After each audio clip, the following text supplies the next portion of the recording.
Hey folks, I want to tell you a little bit about how to stay organized in VS Code. I'm recording this because when I was working with a coworker the other day, I noticed they had like 3 or 4 rows of tabs open, and it was just like impossible to find anything. So I said, hold on, let's figure this out. Let's find a better method.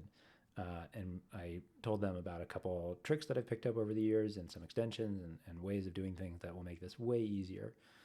So if you dread, you know, keeping these things organized, or it's too difficult for whatever reason, there are ways around that and ways to work with that.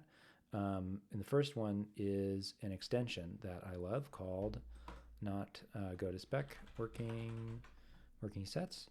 This one is great. Basically, it adds it adds an ability to bookmark tabs essentially. So like you make a new working set, and then you can add editors to it. So add active editor to the working set, right? We can do this, or we can open all files in the working set, which will just say like open launch.json, right? Or we can go back to our other thing here and we'll reopen those. So it's essentially like a bookmark folder for our tabs, which is amazing, right? Sometimes you're working on the front end, sometimes you're working on the back end, or like particular subdomains, and you don't need all the other stuff open, right? So this allows you to like sort of save a group of files together that you can open and close super fast. So the second one, yeah, actually is go to spec. If you're anything like me, I work a lot in tests, and just testing is part of my workflow, right? So making that fast is super nice. This actually sort of comes from like the JetBrains IDEs. If you do Command-Shift-T when this extension is installed, it'll take you to the spec, and you do it again, Command-Shift-T, you'll go back. I do this, a billion times a day. It's just really useful.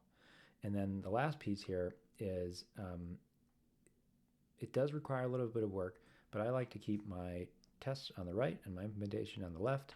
Get familiar with closing and opening the left-hand pane, which is Command-B on Mac, B as in boy.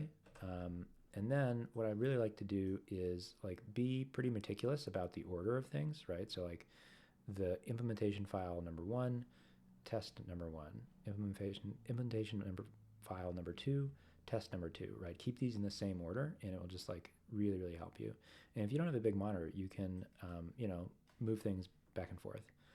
There's probably even a keyboard shortcut to like sort of do that for you really quickly. But like just staying organized as things happen, and you open new stuff, and then closing things when you're done with them will go just a really long way as to making you more productive and quicker. So I hope that helps. Good luck. Happy tabbing.